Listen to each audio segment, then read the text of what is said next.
Hey guys, it's Jeff Turner, the Food Plot Guy, and today we're doing a controlled burn. It's spring, the grass is starting to green up, and so we're burning off this food plot from last year.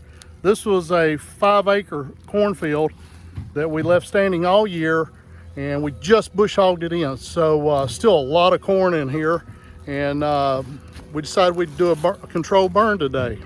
We have taken every precaution we can. We have checked the weather. We're watching everything close by. We have people here working. We have skid steer, we have tractor, we have shovels, and we have our burn permits, of course. And we contacted the local fire marshal and the local fire chief to make sure they knew where we were and what we were doing. And so that if some passerby calls 911, they're not alerted and overreact and cause a lot of problems. We also want them to be available if we had to have them. So got Tyler on the skid steer today. He's keeping our fire break intact and keeping it off the neighbor's land. Looks like the wind has shifted. We talked about back burning. Now it's coming from the other side, so the fire is rapidly growing this way.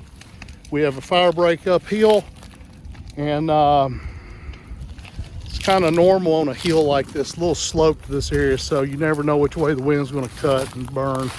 So be safe when you're out here doing this. Thank God for giving us this opportunity again. Thank you. All right, guys, let's talk about some of your tools or equipment you might need to do a controlled burn. One of the best things you could have is one of these fire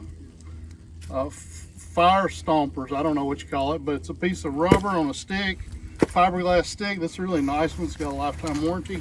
And you can just drag this around and smash out fires that spreads. Another thing we have is a drip can, and we have the proper mix of diesel fuel and a little bit of gasoline in here. Make sure you look that up and be real safe. But this will allow us to light the wick, walk around and drip fire out, and help us keep safe. If this falls over, it's not going to spill. It's aluminum with a nice cap on it. Very safe product, very designed just for this purpose. You getting all this? Mm-hmm. Also brought a little leaf blower with me. It's not much. I didn't have my backpack ready this spring, so I brought this. This might help me if I need just a little blow something off. But next thing we have is probably the most important tool you can have in doing a controlled burn. Is we have a piece of equipment with a bucket on it. I love the skid steer because we can close the windows, stay out of the smoke, stay out of the smell, and we can go around and just smother the fire out, the fire line. And this right here it's a must-have, whether it's a tractor or skid steer. If you're doing any kind of control burn, this to me is the number one thing. We also brought out the Kubota. We have another tractor over here with a bucket on it, but I brought out the Kubota just in case. If I had to get to the road, flag down the fireman, if I had an emergency, I could get there fast, get back. I've got my cell phone. Maybe it doesn't have signal. Maybe something else has got to happen. But today we have good signal.